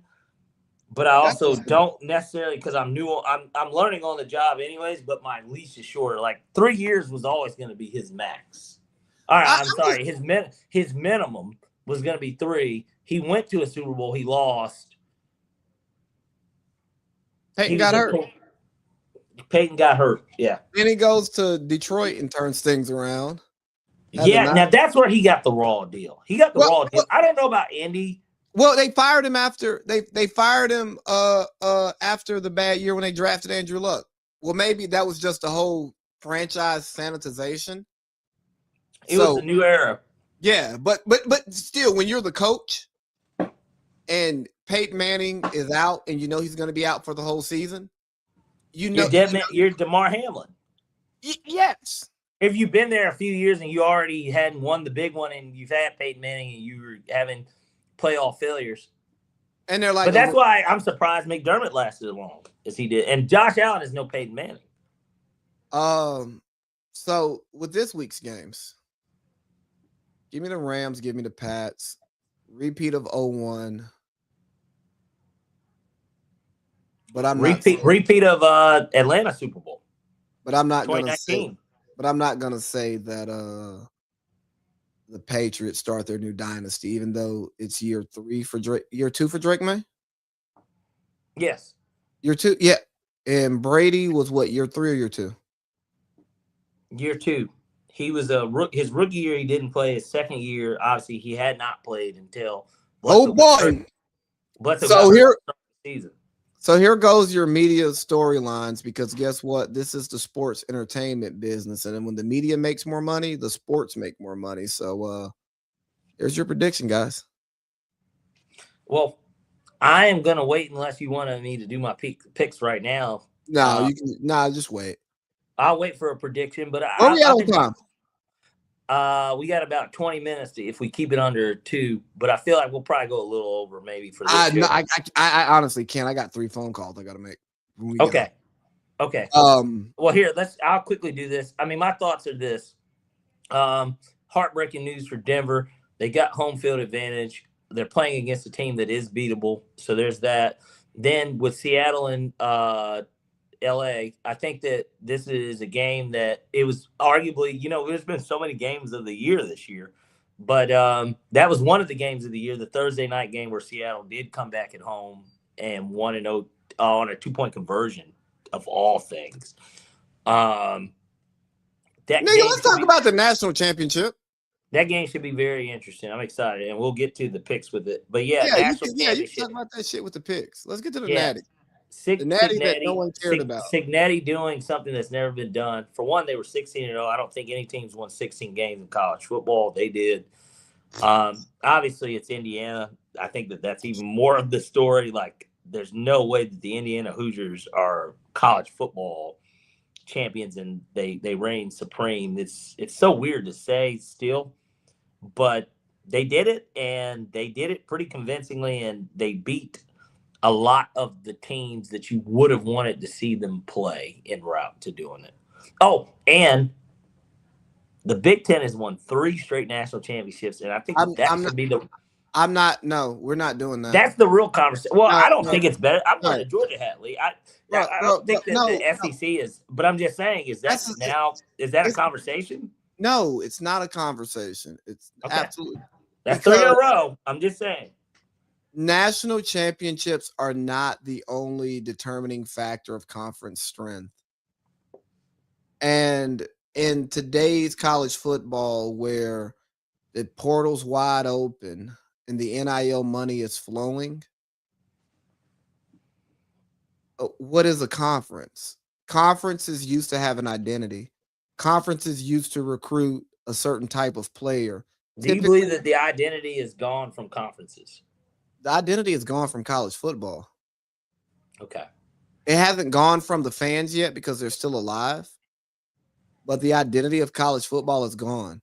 The Rose Bowl doesn't matter anymore. The Peach Bowl doesn't matter anymore. But that sounds like tradition more than anything. Yeah, all of that stuff is gone. And that's what makes college football great, the regionalism of it.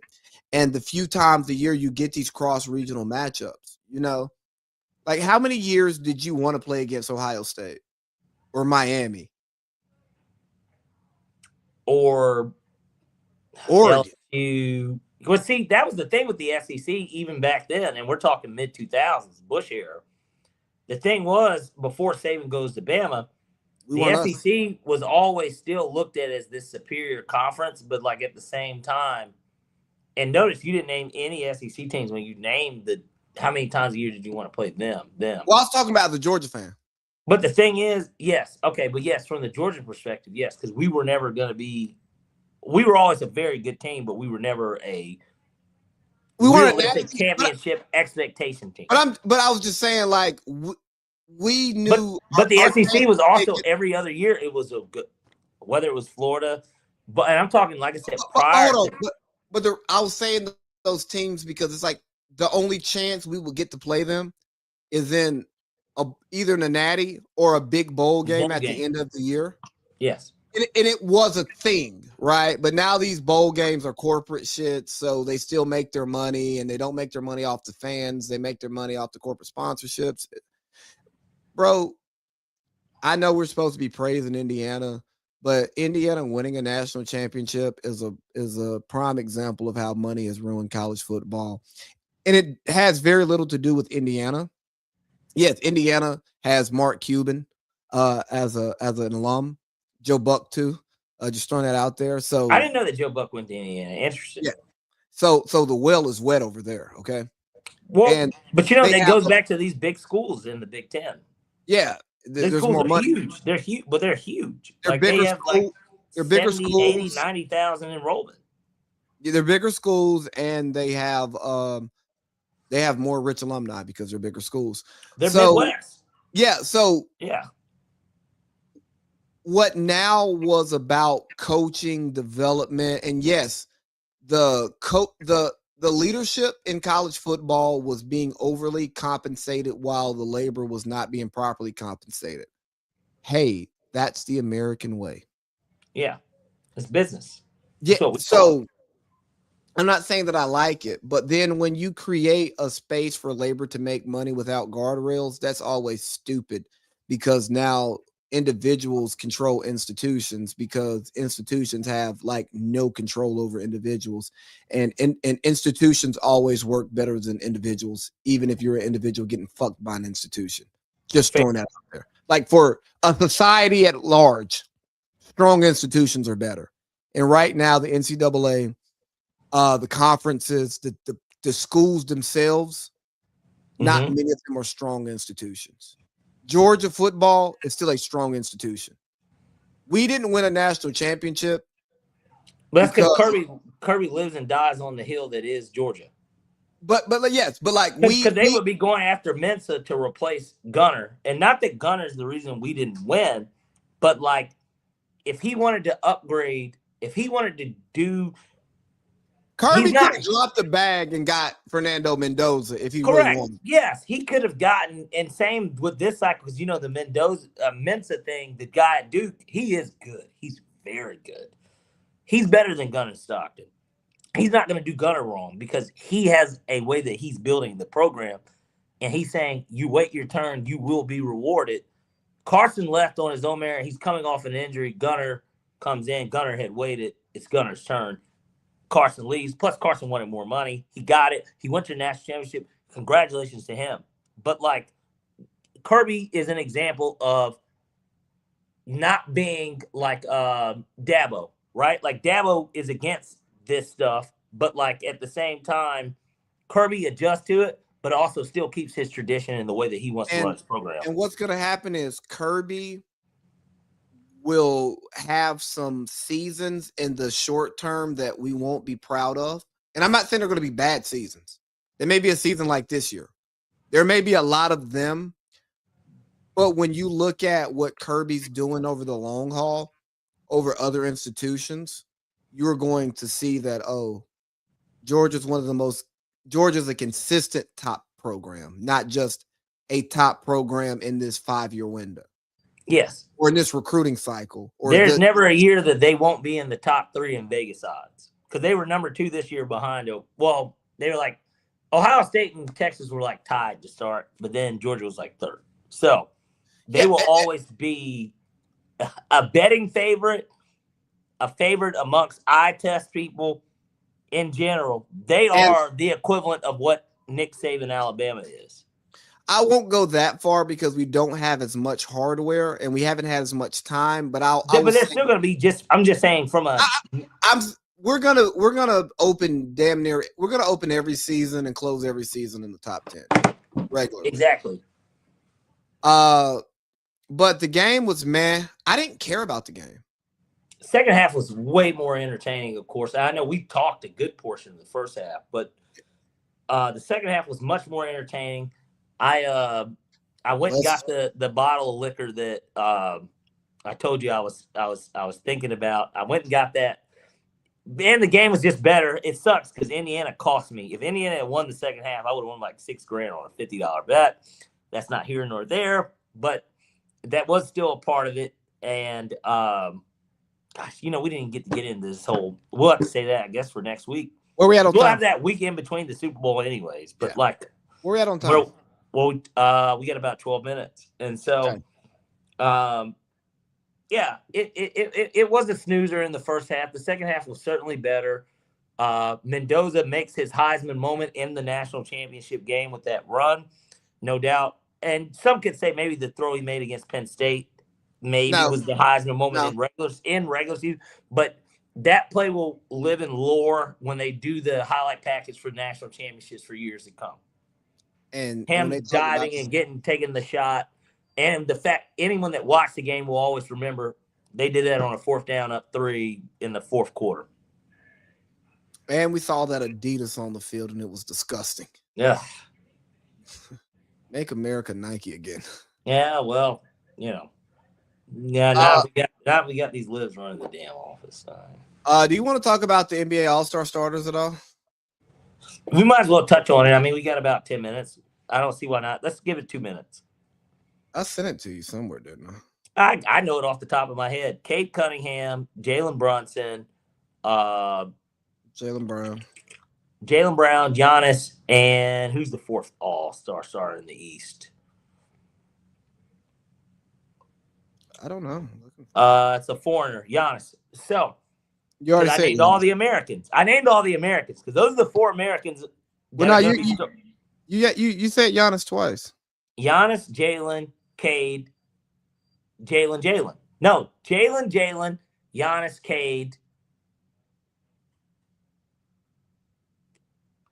Who did I just miss out on? Jalen, Giannis, Cade. I'm pulling it up right now. Jalen, Cade, Giannis, Maxey. Okay. Maxey was who we were missing. So pretty weak Eastern Conference stars, if I'm being honest. In my it's opinion. not weak. It's just because it's positionless. It's garbage. That's weak. That shit's weak. And then in the West, very superior. You got Wemby, Jokic, Steph,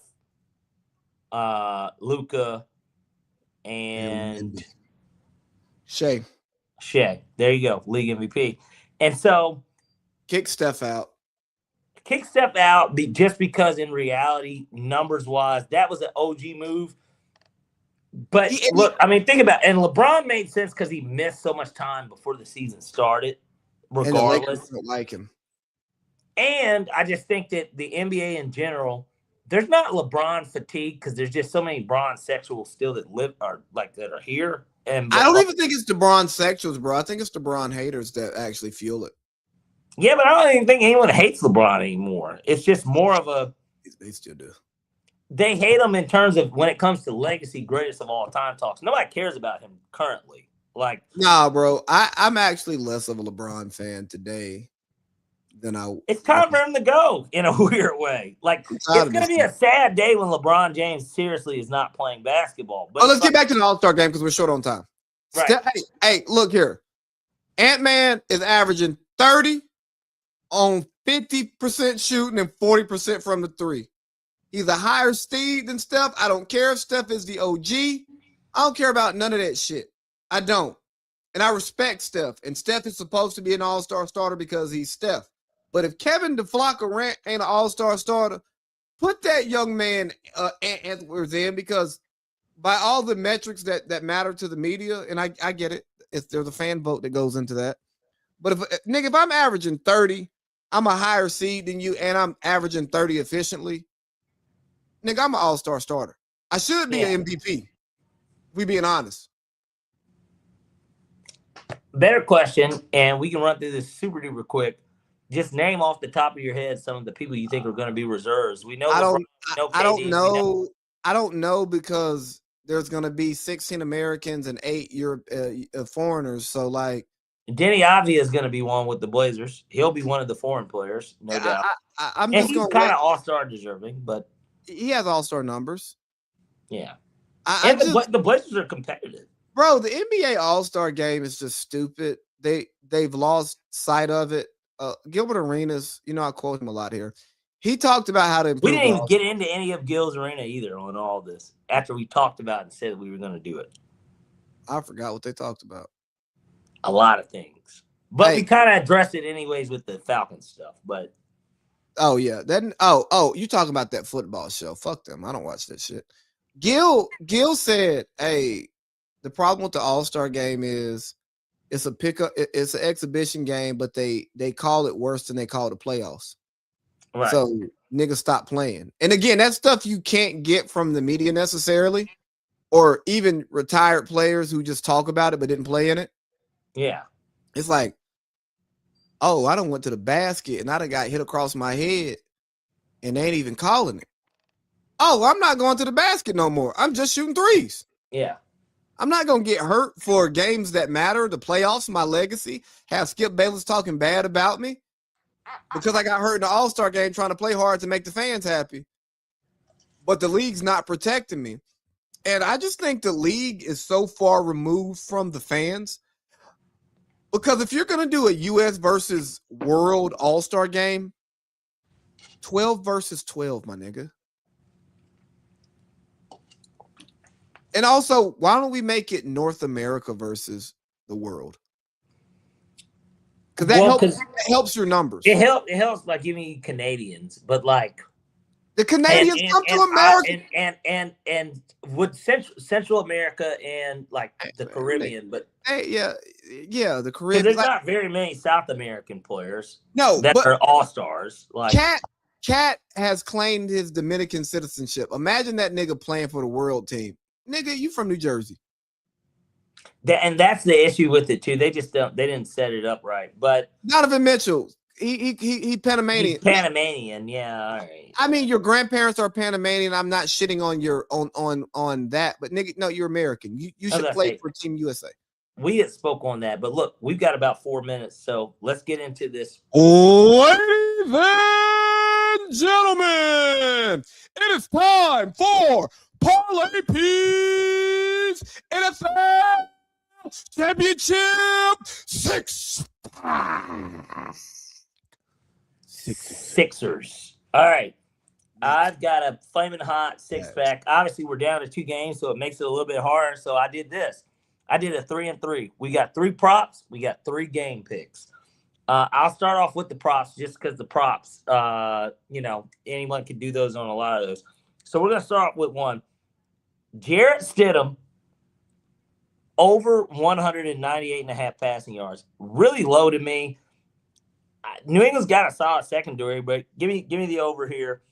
Next, we got Jackson Smith and Jigba, JSN, presumptive offensive player of the year, over 6.5 receptions. I love his receptions prop. He absolutely should get it in a championship game like this. Next, we got Kenneth Walker, who what's his face is out. Zach Charbonnet's out. I like under 19.5 carries. I don't think he gets 20 carries. I don't think he gets it. So those are going to be our player props as a part of this six-pack. And then next we'll get into the game. We'll start off first with the AFC Championship. A lot of people are not going to like this and they're not going to agree, but I like the Broncos on the money line. So give me Denver on the money, plus 210. They're the upset of the week. And then we'll go to the Rams game. First, we're going to start off with the over-under. I like over 45 in this game. I bought 1.5, but hey, I'm cheating. So give me over 45. I believe that this game is going to end up going over. And then finally, who is going to play the Broncos in Parlay Pete's Super Bowl? I like the Rams as a dog at Seattle. Give me the Rams on the money line. They are also a dog. Not nearly as big as Denver, but I like the Rams. So give me both dogs this week. All right. So we got Stidham over 198.5 yards. We got JSN over 6.5 receptions. We got Ken Walker under 19.5 carries. We got the Broncos on the money line. We got Rams at the Seahawks over 45. And we got the Rams on the money line. There you go. You like it. I love it. And when you love it, that means it's time for Lead 3. Lead 3. All right. So for Lead 3 this week, give me Stid on the over 198.5. He's a highly paid backup quarterback, and Sean Payton's calling the plays. He's covered that number 3 out of his 4 games that he started, by the way. Oh, even better. Give me that over 45. I think there's going to be some points scored in that Rams-Seahawks game. And 24-21's a push. Yeah. Even in that game. Yeah. Give me the Rams on the money line. I told you earlier. You don't like Denver. I knew you didn't like Denver. Fuck no. Okay. I like Denver. In another Super Bowl. But hey, man, it's been a great week, Parlay Pete. Enjoyed it. Anything else you want to say before we get out of here? I do. Hold on. And I literally wrote this down. And I promise it won't. We're not going to go over time. I just have to pull it up because I may wrote have it to down. go over time because we didn't talk about MLK at all. Well, you can do that for your 30 seconds. All right, so my quick piece on MLK. Hey, let's stop the pussification of Martin Luther King. Yes, he was a pacifist. Yes, that he was nonviolent. But Dr. King, his movement was not about drinking from white water fountains or riding white buses. It was about Black people having an equal opportunity in this country, both socially, economically, politically, in all walks of life. Having your shot fairly based on your merits. Nothing more, nothing less. So stop trying to make King seem like he just wanted us to eat out the white man's hand and live off of welfare. Go study what he actually said and stop just taking the spoon-fed narrative that's handed to you. Mind you, he was tracked by the government. The FBI tried to ruin his marriage and ruin his movement, and now that same government are the people who are creating the holiday. Let come on now. We definitely went over because it's right at 2 hours right now. But this is what I have to say, and this honestly goes into what you just said. I won't specifically go into MLK, but I will say this, and I'm going to quote somebody that spoke at our great college, and I'm sure has a great admiration and respect for MLK. When you're a black man in this country, you can't compartmentalize. You must compartmentalize to stay sane. And I'll leave you all with that. All right, dog. Great show, man. No, I was quoting right. No, I don't. Chris Webber on a fucking NBA broadcast. Oh yeah, I remember that. Man, that wait, just hear me out. When you're a black man in this country, you can't compartmentalize. You must compartmentalize to stay sane. What the fuck is he talking about? It's tough out here being a rich 6'10" black man. I don't know. Lee, it's been a pleasure as always. Great show. We'll be back next week. All right.